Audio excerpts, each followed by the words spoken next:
India energy week की बात हो रही है ना, हर जगह हमारे honourable prime minister Narendra Modi ji India के एनर्जी वीक की, और आप जहाँ बैठे हैं मैं कहती हूँ एक तरीके से गढ़ है ये एनर्जी का। तो एज अ साइंटिस्ट आपके लिए क्या रिलेशन है फॉर एग्जांपल फ्यूचर फ्यूल्स का, एनर्जी का और क्लाइमेट चेंज का, जो काम आप कर रहे हैं उस पर्सपेक्टिव में? Like how do you see like climate action and energy? जी, बहुत इम्पोर्टेंट क्वेश्चन आपने किया है।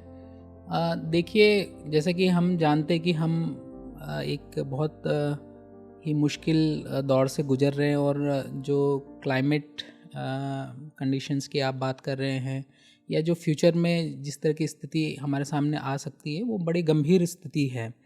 और इसको ध्यान में रखते हुए कई तरह की टेक्नोलॉजीज़ पे काम किया जा रहा है, और जिसका कि मुख्य उद्देश्य जो भी कार्बन उत्सर्जन है, जो CO2 एमिशंस हैं या जो कार्बन फुटप्रिंट्स है, उसको कम करना है। तो इस दिशा में इंडिया में, पूरे इंडिया में वर्ल्ड वाइड काफ़ी काम किया जा रहा है, और हमारे संस्थान में भी काफ़ी इस दिशा में काम किया जा रहा है। और जैसे कि आपने हमारे माननीय प्रधानमंत्री जी का नाम लिया, तो उनकी भी जो एक अभी आप जानते होंगे कि ग्रीन हाइड्रोजन जो है एक मिशन पे काम हो रहा है। तो फ्यूचर फ्यूल की बात करें तो डेफिनेटली हाइड्रोजन एक बहुत ही प्रोमिनेंट फ्यूल है, क्योंकि इसका जब इस्तेमाल होगा तो इससे किसी प्रकार का CO2 एमिशंस नहीं होंगे। तो इस दिशा में हमारे इंस्टीट्यूट पे भी बहुत ही बड़े स्तर पे काम हो रहा है। न सिर्फ डोमेस्टिक कंबशन पे, बट IC इंजन्स पे, और ये हाइड्रोजन प्रोड्यूस करने की टेक्नोलॉजीज़ पे भी काम हो रहा है। तो डेफिनेटली फ्यूचर में हाइड्रोजन का इस्तेमाल होगा एज़ फ्यूल, और डोमेस्टिक एनर्जी सेक्टर में भी हाइड्रोजन कुछ मात्रा में इस्तेमाल किया जाएगा।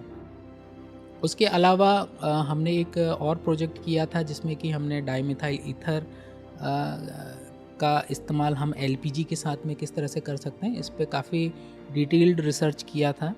और काफ़ी प्रॉमिसिंग फ्यूल है DME भी, जो कि एक मिथनॉल इकोनॉमी के अंदर में हमारी कंट्री जिस पे आगे बढ़ रही है।